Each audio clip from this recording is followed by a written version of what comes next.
Hello, I'm Jerry Fort. Welcome to Jungle Jerry's Treehouse, Part 4. Finish this book up. This is Part 4 of Magic Treehouse number 32, A Merlin Mission, Winter of the Ice Wizard by Mary Pope Osborne. It's been a fun little story. I'm kind of anxious to get on to the next one, though, so let's finish this one up. Chapter 9 says, Wisdom of the Heart.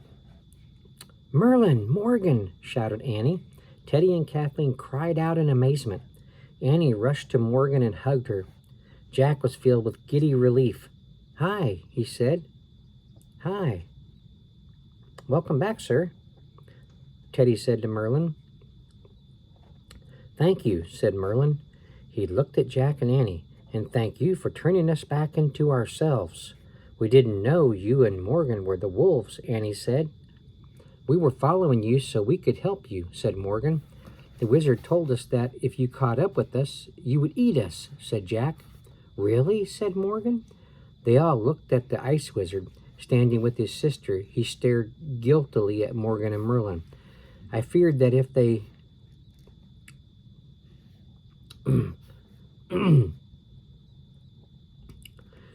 I feared that if they got close to you, they might discover who you were, he said. But I will do no more harm, I promise, for I can see clearly now. The wizard looked back at his sister, and his blue eyes shined with joy. You can see because you have your heart back, said Morgan. It was not only your eye that was missing, it was also your heart. We see with our hearts as well as our eyes. And now perhaps you can find the wisdom you were seeking from the Norns, said Merlin. For wisdom is knowledge, learned with the heart as well as the head. The ice wizard nodded. Please find it in your hearts to forgive me, he said. Use my sleigh to take you safely home. Yes, indeed, we must leave now, said Morgan.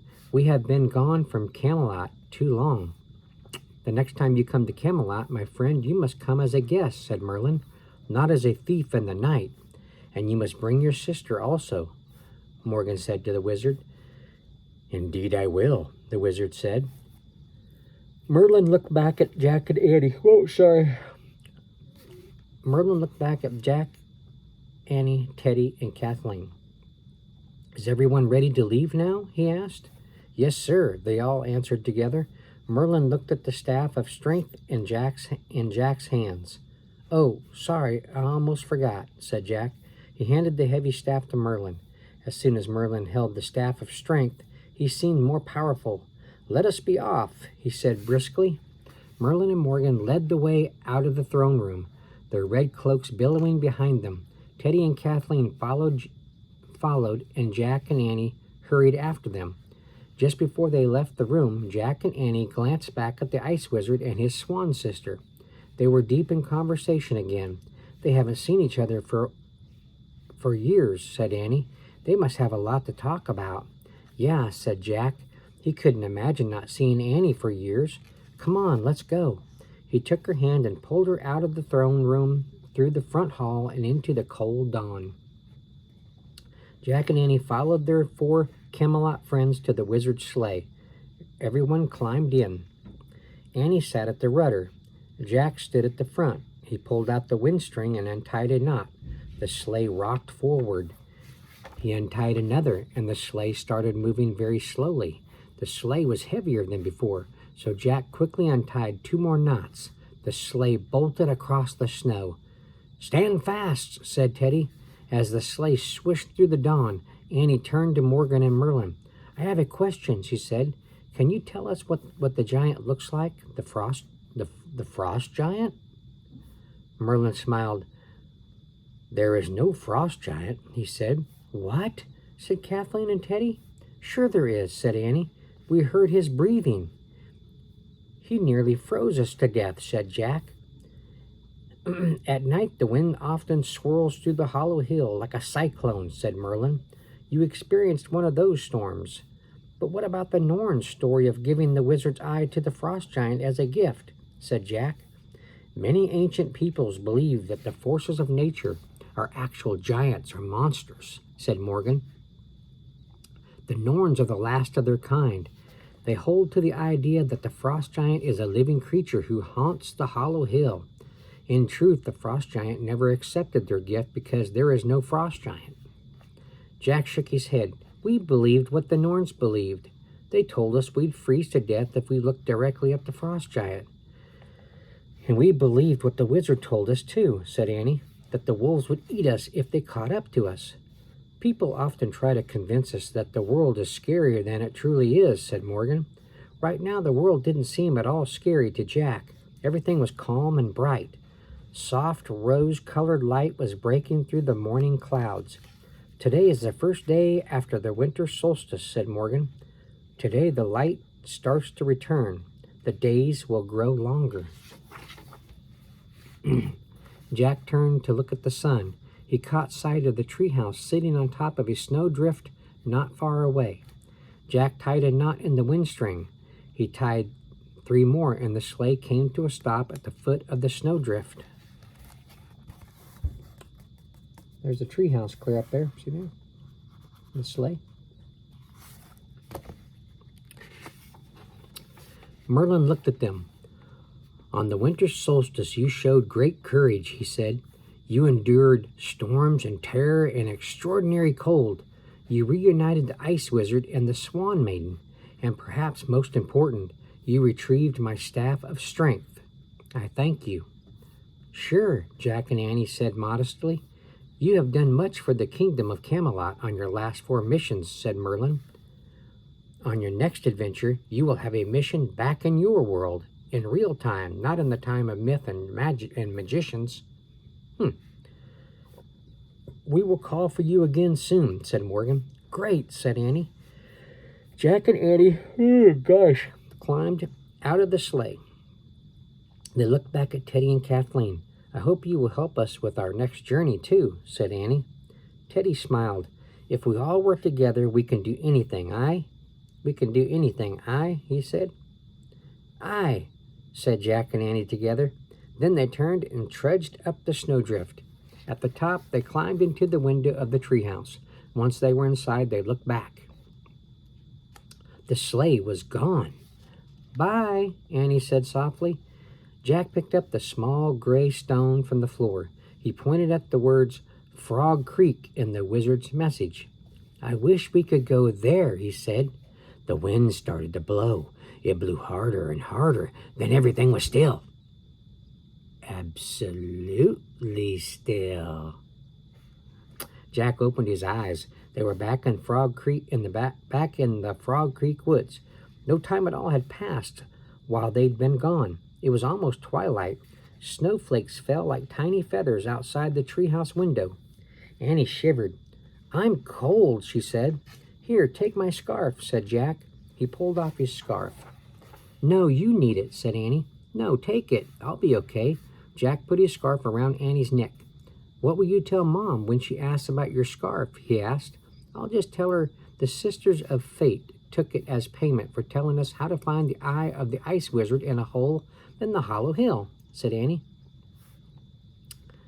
Right, said Jack, laughing. We'd better get home before dark, said Annie. She started down the rope ladder. Jack followed her. As they stepped onto the ground, Jack remembered the wind string. We forgot to give this back, he said.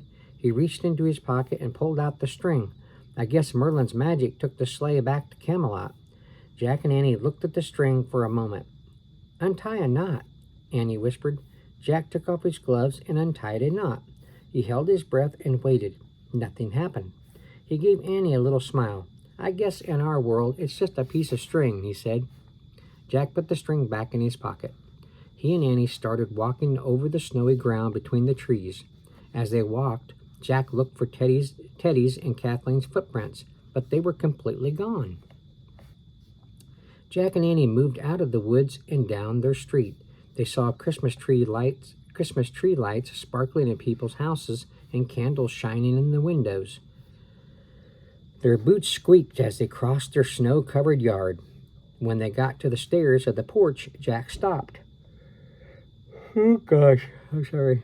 He stared in astonishment. Annie's red woolen scarf was draped over the railing of the porch. "I don't believe it," said Jack. "I do," said Annie. They hurried up the stairs and Annie grabbed her scarf. "Look," she said. She held up the scarf to show Jack. There was a tiny picture woven into it, a picture of him and Annie and 2 white wolves. Jack was speechless.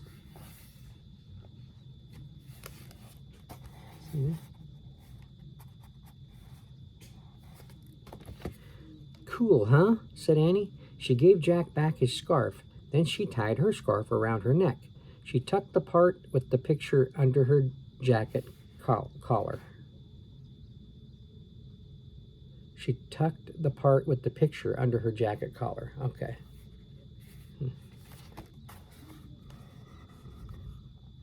Give you another look at that one. The front door opened. A delicious smell wafted out from the house. "Hi," said their mom. "The cookies are ready. Come inside and get warm." "Cookies?"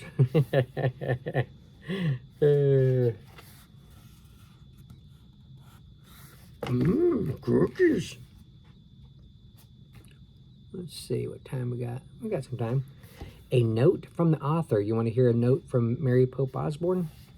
"Some time ago, I wrote a book called Favorite Norse Myths. In that book, I retold the myths of the Viking people who lived long ago in the icy, rugged lands of Scandinavia. While I was working on Winter of the Ice Wizard, several elements from the Norse myths inspired the plot of my story. For instance, the Norse myths tell about a god named Odin, who traded his eye for all the wisdom of the world, and they tell about frost giants, who represent the most brutal forces of nature. There are also 3 sister goddesses known as the Norns, who decide the future. In Greek mythology, 3 sisters called the Fates determine the future. While doing further research on the old legends of Nordic lands, I came across the Swan Maidens, women who could turn into swans, as well as wind ropes or wind strings. I found out that wizards sold ropes with knots of wind to seafarers to help their ships sail across the ocean. Wind strings are also mentioned in Hans Christian Andersen's story, The Snow Queen. The reindeer in The Snow Queen says that he can twist all the winds of the world together in a knot. If a seaman loosens one knot, then he has a good wind. Winter of the Ice Wizard closes this quartet of Merlin's missions. On these 4 missions, Jack and Annie find magical treasures for Merlin. Water from the cauldron of memory and imagination, the diamond of destiny, the sword of light, and the staff of strength.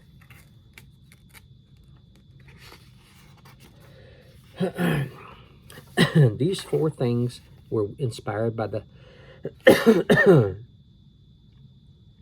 4 Hallows of Camelot, which, according to Irish legend, were the 4 most sacred gifts of the ancient Celtic people. There you go. Let's see, what is our next one? This was 32.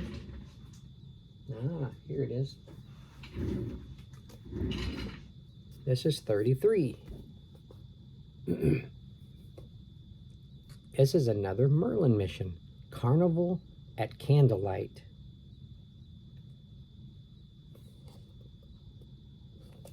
That ought to be good. Looks very colorful. I see fireworks and all kinds of stuff going on in there. A flying lion. Okay.